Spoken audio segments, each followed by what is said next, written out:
I'm Raph. That's Shane sitting down over here. We're going to be talking about a topic called offensive threat modeling for attackers. Everybody familiar with threat modeling, first off? Who has not done any threat modeling before? That's not bad. Okay. So the short version of what we're doing is this. We're going to take the traditional approaches of threat modeling, the asset, the system, and the attacker, and rather than looking at it from the defensive perspective, because that's what we all do here, right? We're defensive. Anybody do actual just offense, pen test kind of stuff? It's okay. It's blackout. You can't see you from the camera. Okay. So rather than the good guys kind of looking back out at the bad guys, we're going to take this and flip this a little bit around and and give you the bad guys' perspective on the way in. Okay. So what is threat modeling? Just very quickly, I'm not going to take too much time on this, but it's an analysis which exposes possible threat vectors, and we traditionally look at it from the system, the asset, and the attacker perspective from a defensive purpose. Okay. It primarily uses a tool to develop countermeasures. People use threat modeling to figure out how their system is vulnerable so they can put a fix in place so it's not vulnerable anymore. The idea is to understand the attack and design compensating defense. It's one of those, how is somebody going to want to break this given all its exposure, and what can we do about it to make sure that those exposures don't exist anymore? So how this is actually essentially completely different is we turn the focus back on the defenders. We attempt to understand defenses and defenders, because the idea behind being a bad guy, or let's pretend we're doing something less nefarious like a pen tester. Ooh.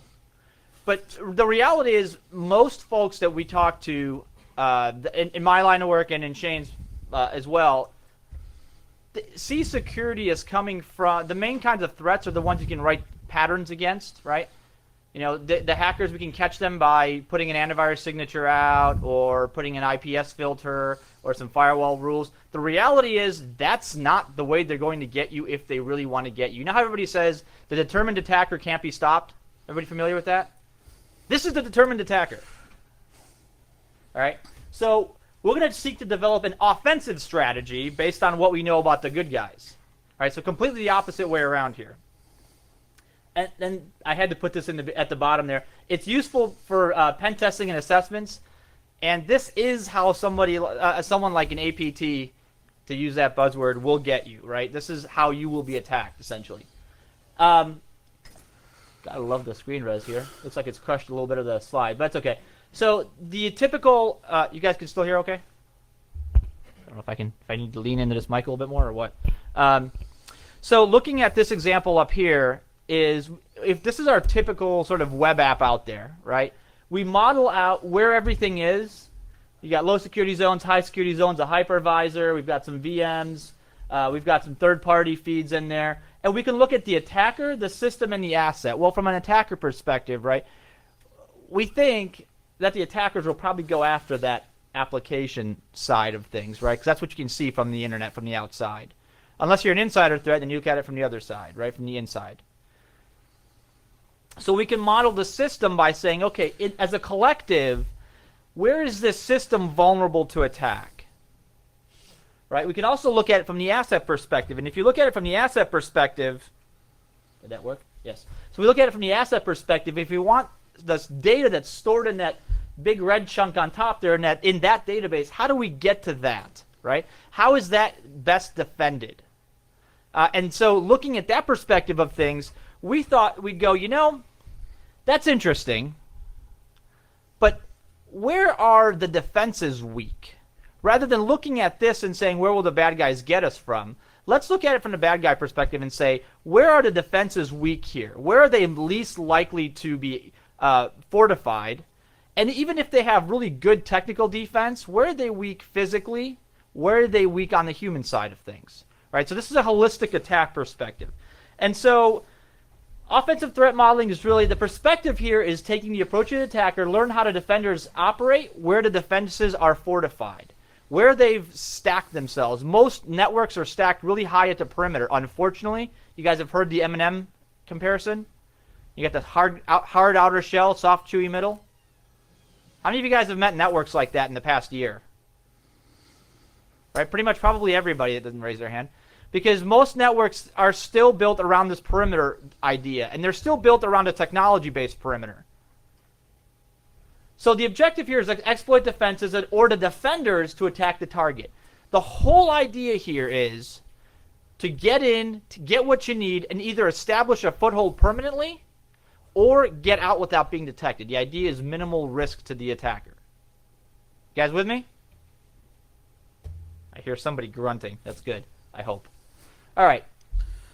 So I thought we'd figure out how to express this in very short, from a very short perspective, and it's get into the defender's head. We're going to exploit human behavior. We're going to exploit defensive imperfections. You know how everybody says that the bad guy only has to be right once and the defenders have to be right always? This is our advantage, right? We figure out our defenders' modus operandi. How do they operate? When are they all at the bar? Where does the CEO live? Where does he vacation? When is he out of the office so we can come in and be the new IT guy, right? That kind of stuff. We exploit the weaknesses in defenders and defenses. So that's kind of where we're going. So how do we use this as a weapon? Well, I found a really cool quote that I like to use often. To lack intelligence is to be in the ring blindfolded. And I think from the white hat perspective, the folks that are defending corporate networks are still relatively flying blind because we're well educated on how to put in IPS filters. We know what the attacks are going to be when we know what they're going to be. Does that make sense? Like when we know what to expect, we can prepare ourselves for it. But unfortunately, I think we are sort of prepared for a very small subset of what we consider the determined attacker. The threat landscape, I think, is fundamentally changing. And so what you're getting is this kind of gather, model, and plan idea, right? Step one is to gather some intelligence, whether it's passive or active. It's an intelligence gathering exercise that prepares you essentially for battle. I won't say cyber battle.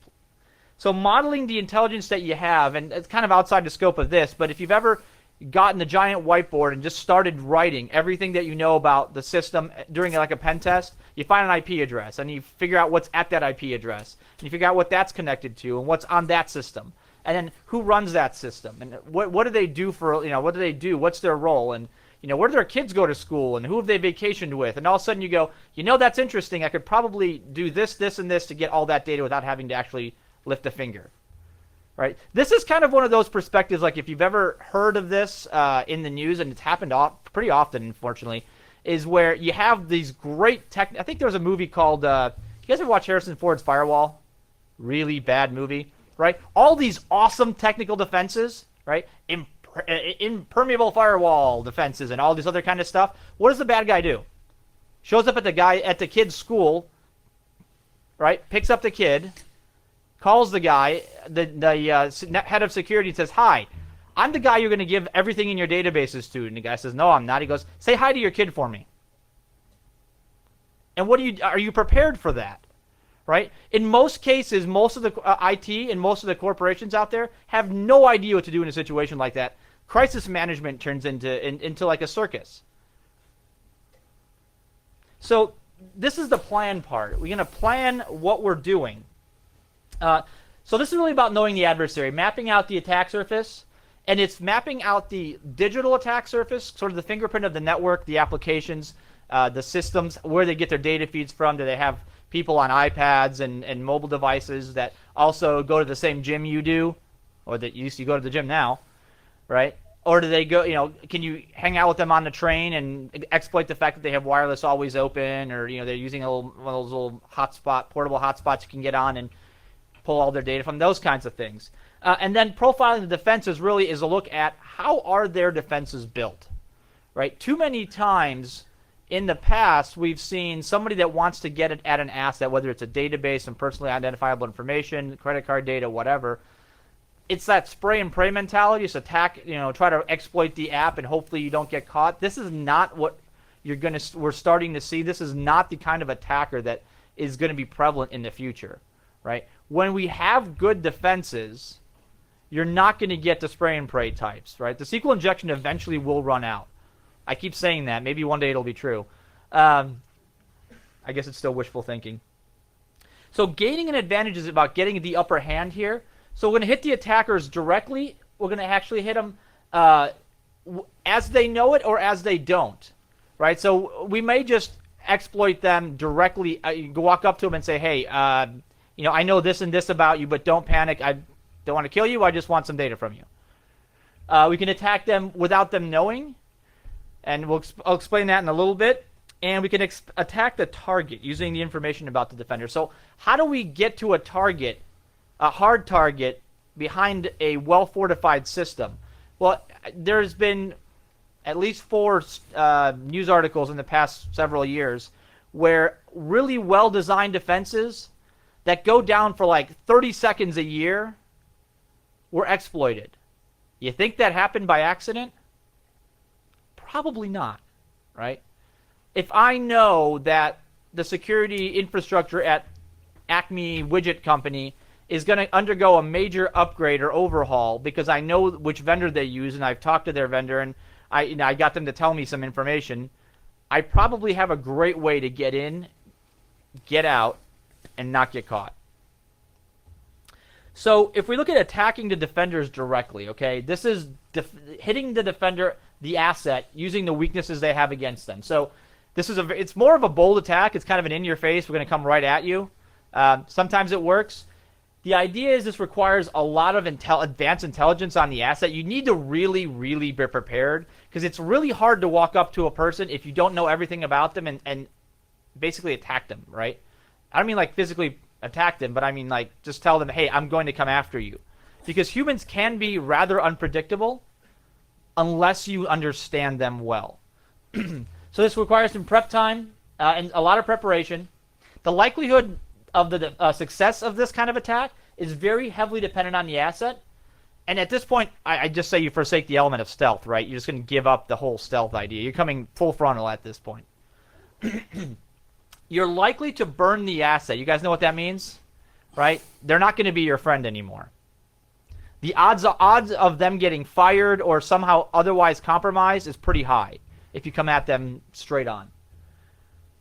But this is generally a short-lived attack. Like if you know you want something from a company, you are a state-sponsored attacker, and you know that, I'm using a general example, but if you've already read this in the papers, please don't tell anybody else. I don't want to be referred to directly. Say you want to steal a design of a jet turbine for the next big tactical air fighter, right? And you need to get that design information because the nation state that you are chartered by tells you to go get it, whatever the cost. Well, something like this is probably the fastest way to do it, right? This is the quick and easy. I wouldn't say quick and easy. This is the quick and dirty, right? You gather all the intelligence on somebody that's likely able to be turned inside that company. You go right at them, get to them directly, personally, get them to give up information, and then bolt. Odds are you'll probably never want to run into them again. They will maybe likely lose their job. You could probably ruin somebody's life pretty quickly this way. But it is a short-term attack. So attacking the defenders indirectly, got it. So it's exploiting the defender without their knowledge, and it basically assumes that the asset has access to the attack target, requires some prep time. This does hinge on you being stealth. So this is where if they have, somebody's got the VP of engineering has access to the engineering department, all the blueprints and stuff from their home because they VPN. They have a permanent VPN from their house, and you know that they have a kid that plays Xbox a lot, and the Xbox happens to use that same network. You can put 2 and 2 together. You can probably get in by not even having to ever talk to that VP. Make friends with their kid online, playing whatever video games people play online these days. Send them a file, exploit either the kids, a laptop or something, or their system, connect over, get all the data you want, ride the network in, pull it out, and leave. Or you can actually leave a really nice, leave something behind for yourself so if you ever need to get back in there. But it's nice and stealth. Attacking the target itself, so this is less of a human-based attack, but it's learning the weakness of defenders and the defenses they have to plan the most strategic attack against the target. If you know, so odds are, how many times have you guys look through an IDS log or attack logs and realize that somebody's trying to run Oracle attacks against your SQL server, or they're trying to there's 10,000 requests a minute That was interesting. Laptop shutting down. That's cool.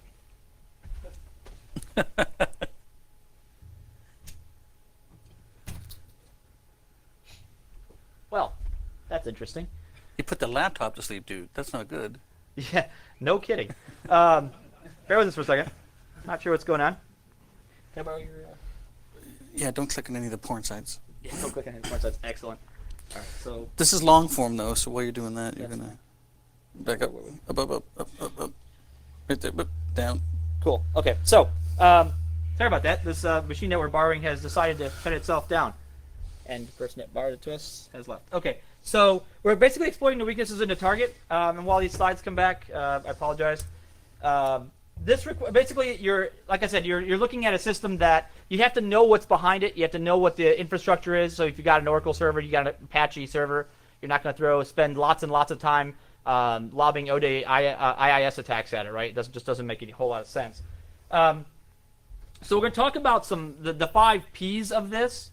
And as this comes back up, awesome. Come on, laptop. So the first one really is the purpose. It's kind of like the silent P. It's like the silent partner. It's the 6th P. It's the quiet 6th P, if you will. It's Shane's whispering behind me quietly. And what we're really looking at is what is the purpose of the attack. You have to. This sounds kind of, a foregone conclusion in some points, but it's really not. We need to try to figure out, what are you trying to get to? What is your purpose? Are you trying to infiltrate the network? Are you trying to and just gain a foothold? Are you trying to fully compromise an asset, a specific machine? Are you going after a particular target? Are you a particular data point? Right? What are you going after? And you have to keep that in mind. Put it on a Post-it note someplace on the center of your whiteboard so you know what exactly it is that you're going after. So you make sure you don't stray too far from that path. Aha. That was an adventure. Bear with me for 2 more seconds. This is fun. Look at that. The pinpoint part about this. So first, the first real P is pinpoint. You got to create a high payoff target list. You got to know what your targets are, the ones that are going to be the easiest to get a lot of value from. So these are the assets that give the biggest, we'll call it the biggest bang for the buck. Grab this. Assets in here include things like security personnel, senior executives, the IT staff. A while back, if any of you guys follow our SecBiz conversation on LinkedIn or on Twitter, we basically talked about, do security people follow their own policies? And the overwhelming sort of scary response is no, because we know better. Right? So how many security people's laptops out there are probably not running the corporate image, and you're running kind of custom software? You don't have to raise your hand, but think about this for a second. Right? How many DBAs think they know better? I see lots of people smiling and nodding. It kind of worries me. So looking at things like secondary targets, and how are we going to get to using that indirect attack vector, right? Is there a web server out there someplace that somebody forgot about that still has back channel access into the main corporate network? Okay. When people do, bless you, when people do asset defenses, see, in corporate IT, you have a finite amount of resource, and you have to figure out what you're going to defend, right? And generally, people draw a nice little line around where the dollar signs are, where your data is, and they're going to put a lot of defenses around that. But because there's a box out here that doesn't, runs marketing or runs something that's not exactly super important, but it does have a connection back to the network, those are really the least protected pieces, right? When we draw this map out, we threat model this out, we can pinpoint that box as the attack, because that's the weakest point, and get our way in that way. Pen testers do this all the time. So there's also this list of opportunity. We call this the low-hanging fruit. The people that are still on MySpace from the company, right? Those that are easily able to be friended, that accept everybody's requests on Facebook, that kind of stuff. And so mapping out defensive capabilities is important because you got to know where they're going to be ready for you to carefully avoid those, or to overwhelm them, as we'll go through in a second. Points of attack refers to decomposing the assets into the absolute most basic components. So when you look at a perimeter, what's at that perimeter, right? It's not trivial to decide that there is a firewall with an IPS behind it, a set of proxies and load balancers, and then the actual set of web servers. I've watched attacks where people did. In fact, I was on the defensive end of this, and it was just kind of funny to watch. We had a vulnerable Apache server that hadn't been patched. I swear it was like 5 years, and the only saving grace for us against this one attacker, who was actually really crafty, is that the fact that he could not seem to grasp the fact that we had a load balancer in front of this and 5 of these boxes on the back end. So he kept sending multi-part attacks. So he'd send like a part of the attack, and then wait a bit, and assume he'd get the same box again. But the way that the load balancers was set up was it would give him a different machine each time. So half of his attack went here, half of it went here, and so eventually he finally popped one of them, but unfortunately he couldn't figure out how to get back to it. Right? So this is one of those situations where you have to know what you're going after, otherwise you become the subject of somebody's slides a couple of years later. So breaking this down into physical and human assets, the physical assets I think are a lot easier. Technology is more predictable than humans. Right? If you picked anybody in this room right now and said, I have a gun to your spouse's head. I need all your information, right? I need everything you can possibly give me about your company. I know it'll cost you your job, but I really don't care. People react in different ways. Like some people, might try to fight back. Others might just give you everything they have and hope that you'll leave them alone, right? But you have to know what you're going after, and you have to know how people are going to respond. And this is also not trivial. You can look at things like, family affiliations, what kind of hobbies they have. Look at behavioral and psychological profiling. Sentiment analysis is always interesting if they're on Twitter or Facebook. Port scans, vulnerability inventory, system maps, application analysis. These kinds of things that help us pinpoint exactly where to hit. I hope you guys get the irony of having a piece of Swiss cheese in the posture slide. Identifying assets, defensive posture. How well are they fortified and where? Just because they have a lot of defenses doesn't mean they're well fortified, right? You guys know what I'm saying? It's just because you have a lot of really cool technical stuff in front of something doesn't mean any of it is working properly or that anybody's going to watch the big flashing red light that says, hey, we're under attack, help. So a lot of these are critical and time-based components to this, right? Technical schedules. When are firewalls rebooted? When are systems rebooted? When are things down for maintenance? When does the data center have its next major, mechanical repair time, right? When are they next going to switch over to their next internet provider? When can you get in under the guise of something else happening, right? If odds are if there's elevator that's out in the building, you can pretty much get into any floor by saying, hey, I'm the elevator repair guy. Look, that's what it says on my shirt. Trust me. And people will let you in. There's an HVAC problem in your server room. I swear, look, it says, Johnson & Johnson HVAC, right? I need to get in. Sometimes people will let you in.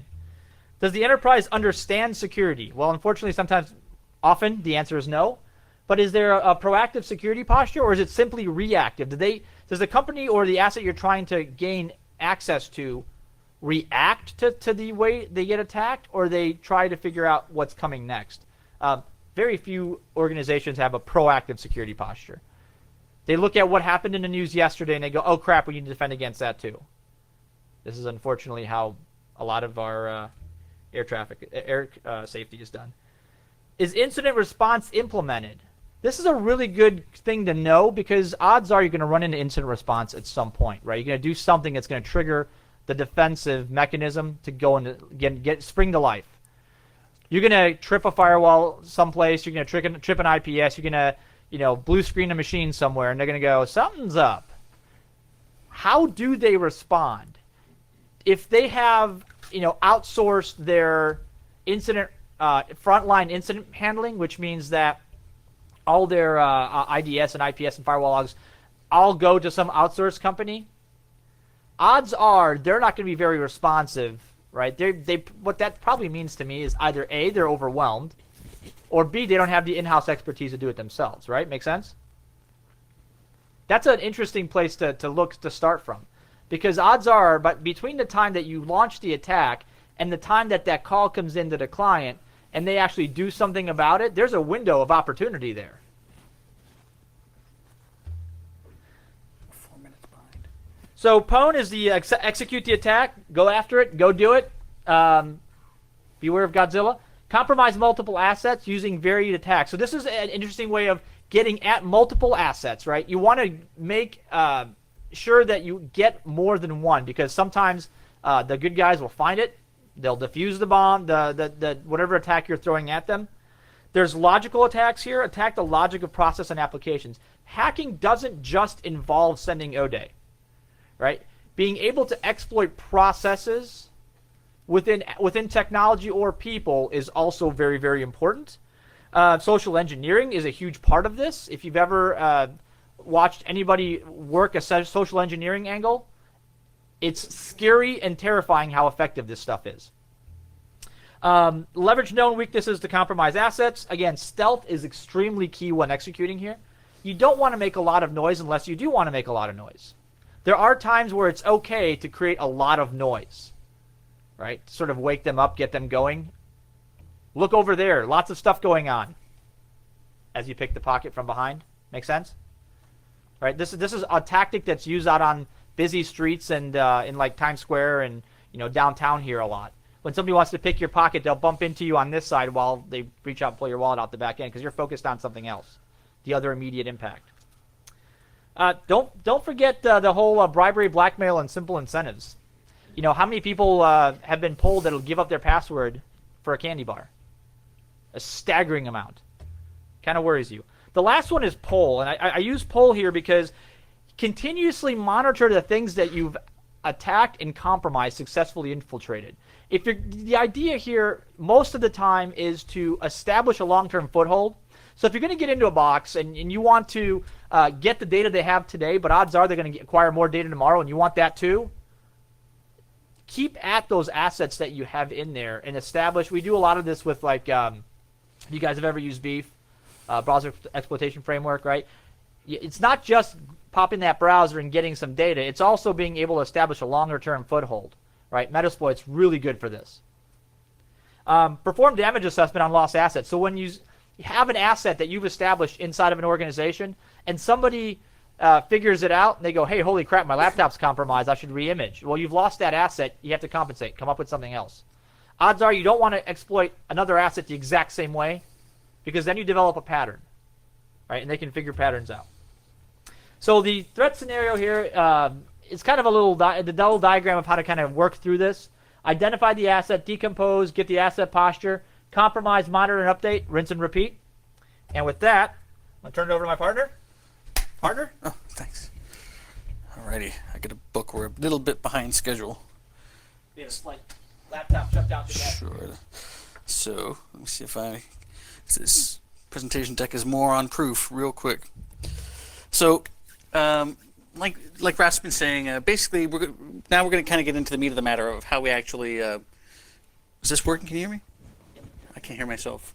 How we're actually going to kind of break this down. So modeling the defender, assessing the people component, like you said, some of this is real broken record type stuff, but we assess the footprint of the organization, structure, and the defensive talent. I mean, it's really important that we identify who is doing what within the organization. We scan the corporate website, press releases, conference presentations. Conference presentations are fantastic. It's amazing how many people actually put out stuff that is considered company sensitive at conferences because for some reason they think, well, it's not going to leave this realm of the conference, as if they've never heard of the internet or email or forwarding. But we've seen that happen many, many times. Identify secondary attack vectors such as suppliers, vendors, and customers. Again, can't say enough about attacking vendors. I mean, it's one of my favorite attack vectors and just works over and over and over. Dialing through voicemail and phone directories.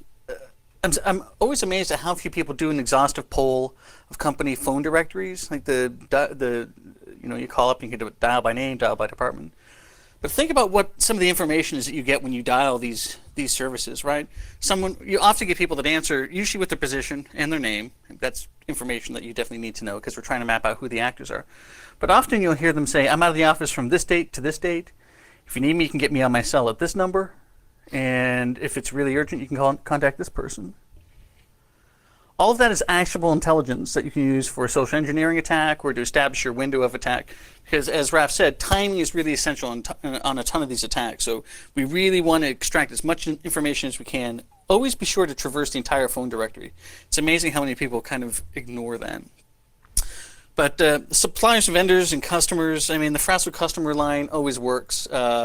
Perfect line also is, you know, I'm such and such from the target company, and I'm replacing the guy that's really your point of contact. It doesn't hurt to throw a little bit of a sales pitch into there that we're interested in buying more stuff, and lo and behold, they fall for it. I mean, it's scary how few people really kind of pause and take that idea of security for the other person. Everyone's secure about themselves, but they don't really stop and think about securing the other people that you might be attacking. It's kind of frightening.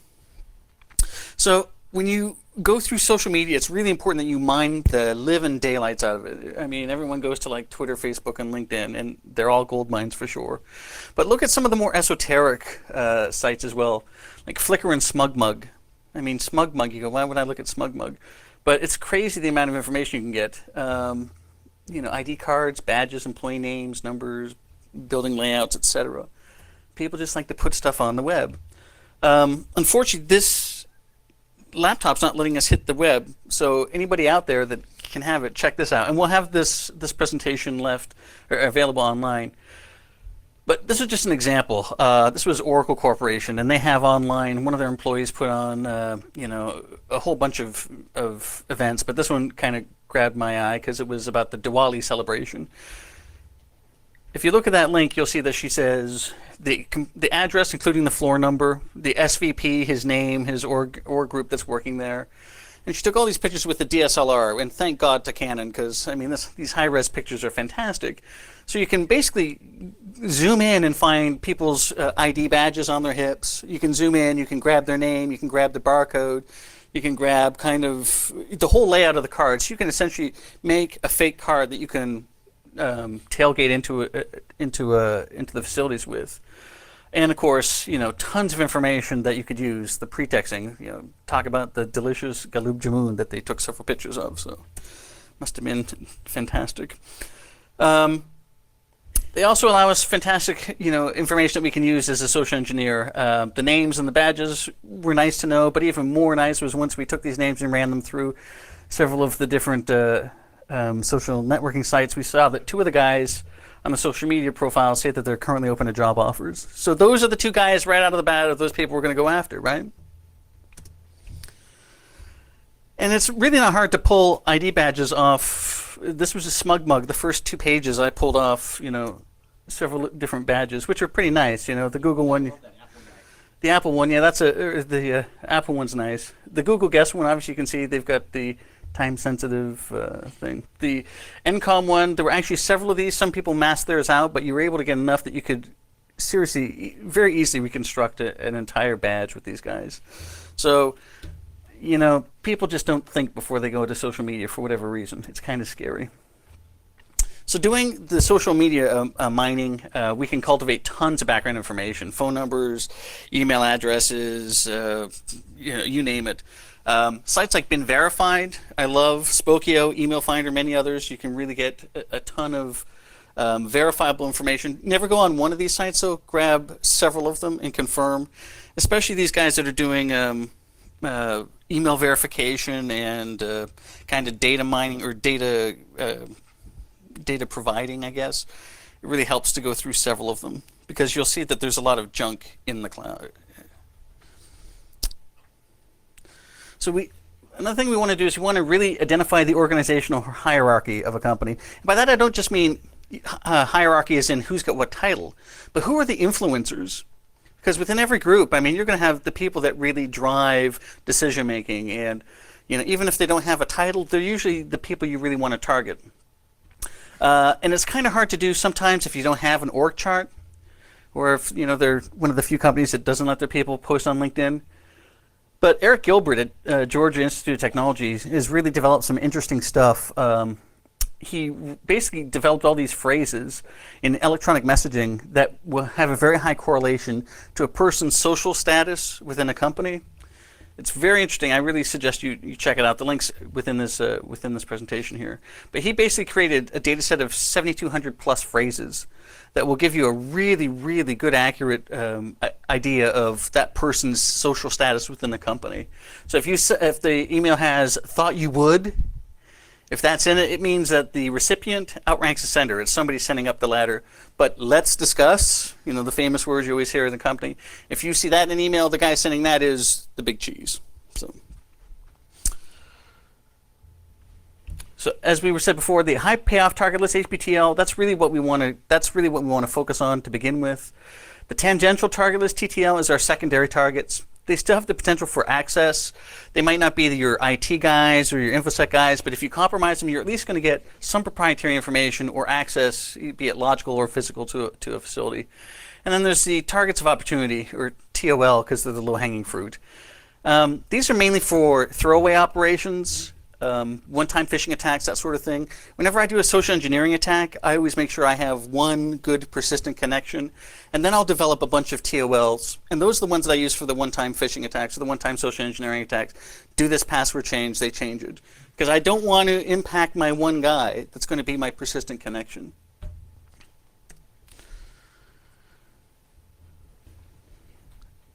So then we also do the reconnaissance, identify fingerprint systems, applications, find vulnerable assets. I mean, this is standard fare for most pen tester.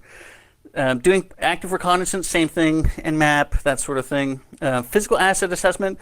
This is something that a lot of people kind of fall down on, though. That's where you actually perform physical surveillance of your facilities. And I'm always kind of amazed at how many guys that do pen tests never actually set foot on site. They always do it entirely remotely. And that just misses so much of the company. Physical surveillance, having a physical presence, is absolutely essential to identifying a company's overall security posture. And if your pen test doesn't have that in it, it's not a useful pen test. Obviously, lax physical security is probably an indicator of lax overall security. Not always the case, but usually. It lets you identify things such as closed circuit TV, did the cameras do PTZ, or are they fixed? Even just hanging around in the lobby, grab like magazine titles, magazines that are sitting in the lobby area. You look at the label and it has person's name, their position, and often home address or work address. But just sitting in the lobby will help you pick up things like that. The welcome boards. Almost every company now has a welcome board in the lobby. Have you seen those? Would say, "Hey, welcome today. Here's the chump of the day that's visiting us," right? That gives me points of data right there. And even a sign-in book. I mean, it shocks me how many companies still have just basically a clipboard that has, you sign in your name, the person you're visiting, the company you're with, and the time you're on site. For your competitor, that's just a gold mine because it tells me everything. And if you get a guy that's coming in from IBM tech support, you probably have IBM hardware within your facility, that sort of thing. But also lets you map out vendors, customers, that sort of thing.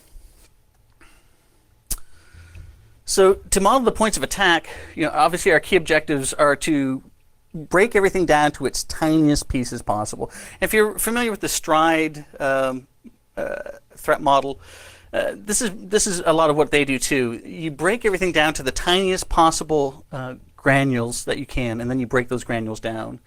Basically, we are looking for what part of this component can be broken down, and if it can't be broken down, what needs to be done to break it down. Same thing kind of we do with the human assets. We break them down into family members, friends, roommates. Where do they go? Do they have a shared home network? Do they commonly visit public network sites?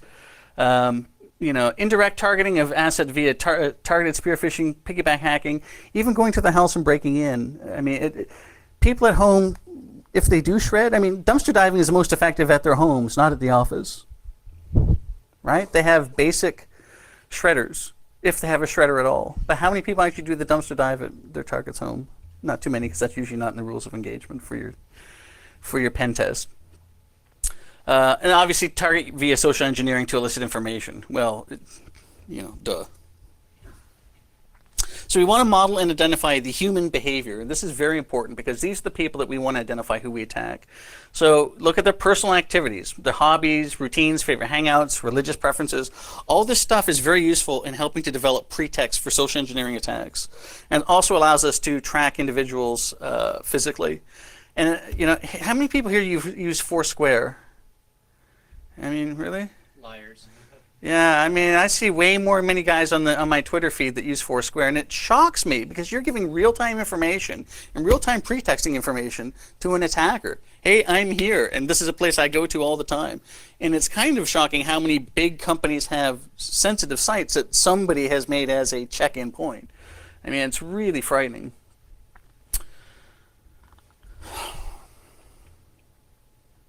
Now, negative behaviors are kind of my favorite part. This is kind of the chewy kind of chocolatey goodness part. If you can identify behavioral issues such as substance abuse, gambling, extramarital affairs, etc., that opens up the target to possibility of blackmail or extortion. Sometimes requires more digging because there are a lot of protections out there, but some sites are easily exploited. And for instance, prostitution sites are fantastic if you're trying to find a person that's easily attacked. And the reason for that is, usually in most countries, not Amsterdam, rocking city, prostitution is illegal. So, you have these websites that are set up. The girls or the providers, they can be guys, obviously don't want to be providing their real names, etc. And they're kind of the commodity that the website is selling. So they usually get on these sites for free. It's very easy to create a prostitute profile in these sites. On the other hand, if you want to be a customer and you're paying for access to these girls, you're verified because that's part of the allure to the providers coming to this site. So they can kind of make a creep list. So you really need to use legitimate credit cards and verifiable data. And the girls or guys or shills have access to that data. So it's very easy to mine that data and do cross-reference via social networking to find potential victims. So if they don't go to one of those sites, obviously it takes more digging, but you'd be amazed at how many times this comes up. And also, I mean, if you want to, I'm trying to remember the guy's name who did the internet trolling. Do you guys remember that, where he put out the horrible, horrible ads for the... No? Some guy put out this ad for this very odd kind of sexual activity and got tons and tons of people flooding him with emails saying, I'm very interested in hooking up. And then he posted all the private information online. But it was shocking how many people were responding from like Microsoft.com or Boeing.com or whatever. Obviously not understanding how the work email works. Yeah, corporate email, I'm sure that violates some sort of HR model somewhere. So modeling the points of attack, obviously the psychology and privacy. Psychological profiling from social networking is a growing field. TweetPsych, there's a bunch of other tools out there. To be honest, not a fan yet. I don't think it's really out. Automated profiling is just not there yet. However, you can still do it manually. If you look at some of the stuff that the Online Privacy Foundation's done, they've started to say that there are some correlations, but they're not as strong as previously believed. The best way to do a psychological profile from social media is basically look at the profile and see what they do, who they hang out with, their political beliefs, and if you can't really get anything from them, look at who they hang out with, because usually that can build some information about them. I'll give you an example, but there's a downfall to this type. If you're looking at people on Twitter and they get a Guy Fawkes mask, they follow command and control accounts from Anonymous, you can probably profile them as a follower of Anonymous with a fairly strong likelihood.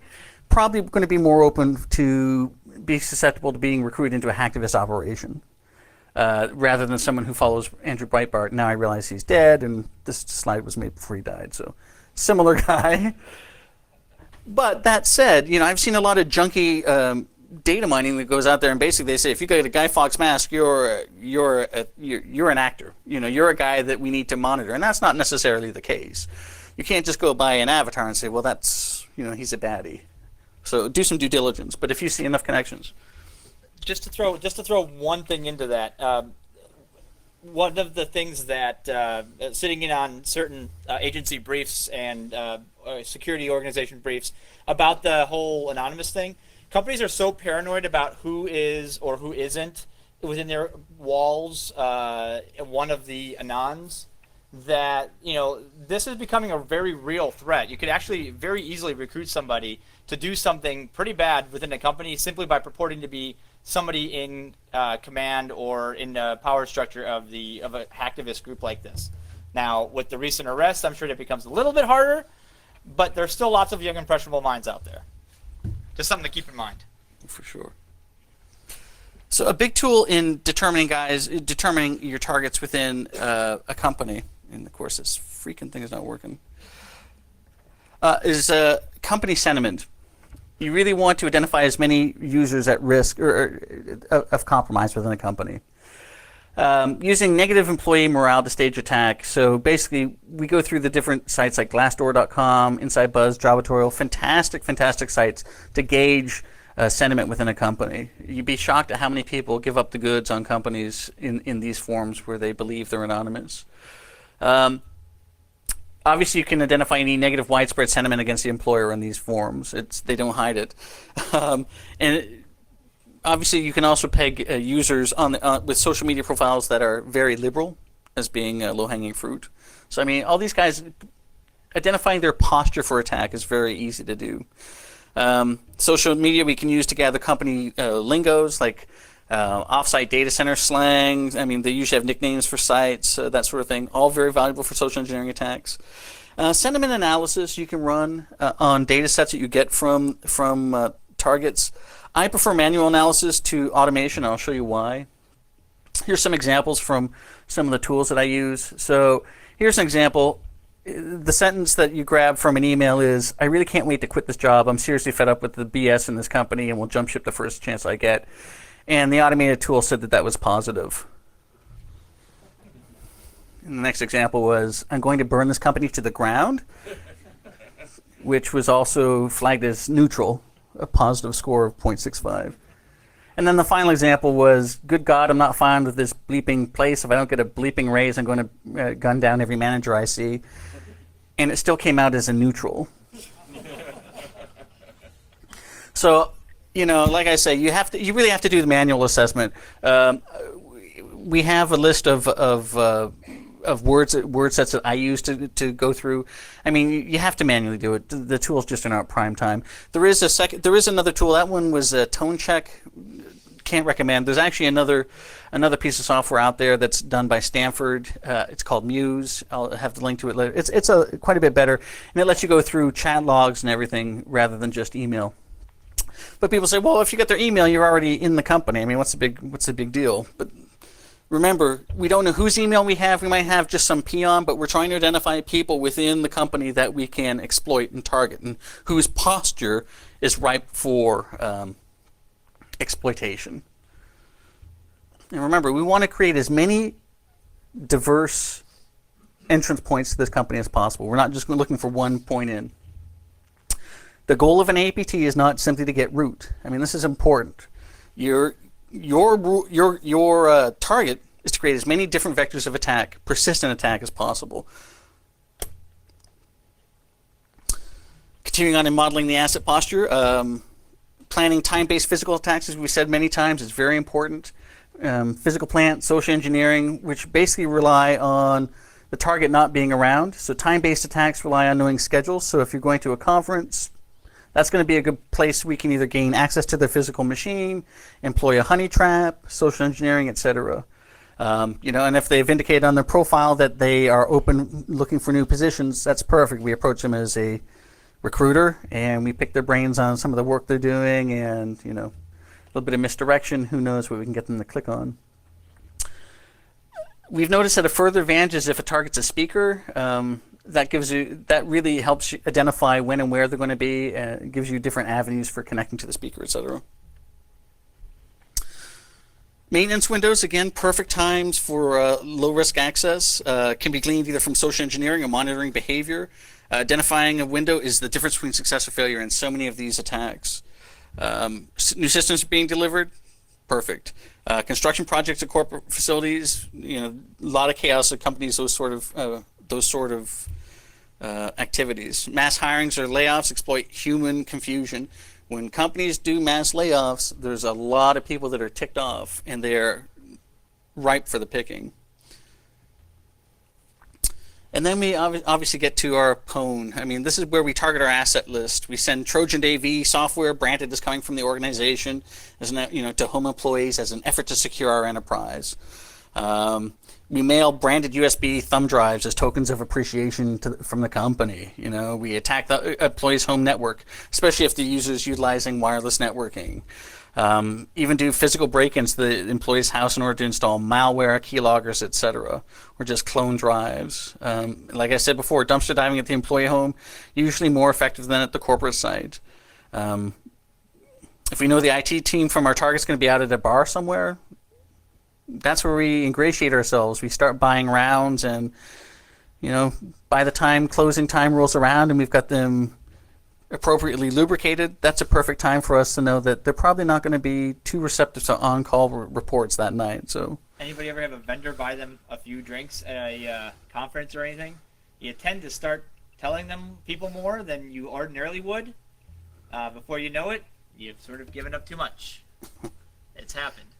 It will continue to happen. Well, it happens all the time. And there's actually a mayor in the States that just signed a multi-million-dollar contract, and it came out after the fact that they just taken him out and got him hammered, and he signed this multi-million-dollar contract. I mean, it happens all the time. I mean, nobody does it to me, unfortunately. I am open for drinks if you want to combine them. But obviously, utilize social media to track down the assets. Engage them directly where they're the weakest, at bars, clubs, whenever their guard is down. Use Foursquare. I mean, my favorite. Fight Facebook, Twitter. All these real-time data points are fantastic for the attacker. Exploit and incapacitate them so they can't respond to the incident, and exploit the items on that asset person. If they have a smartphone, a laptop, access badge, grab it and exploit it.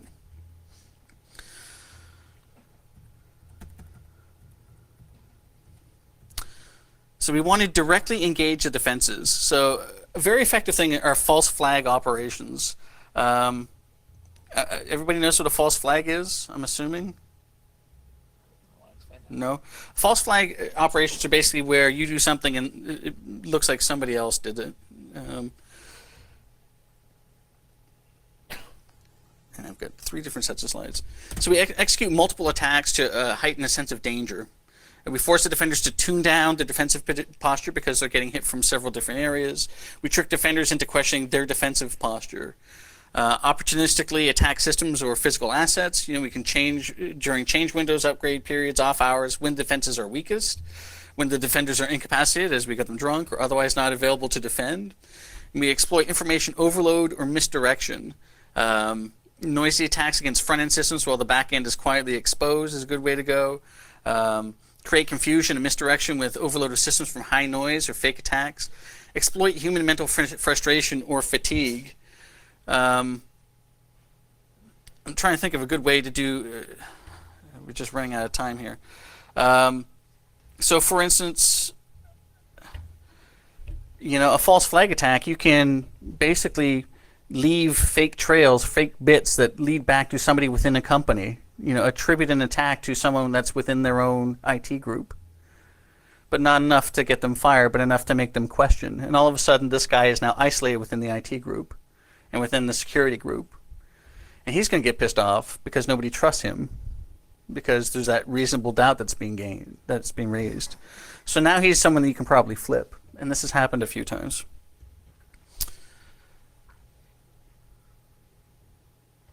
So we identify defenders with negative behavioral patterns. So an employee who fears their employer would fire them if they knew, that sort of thing.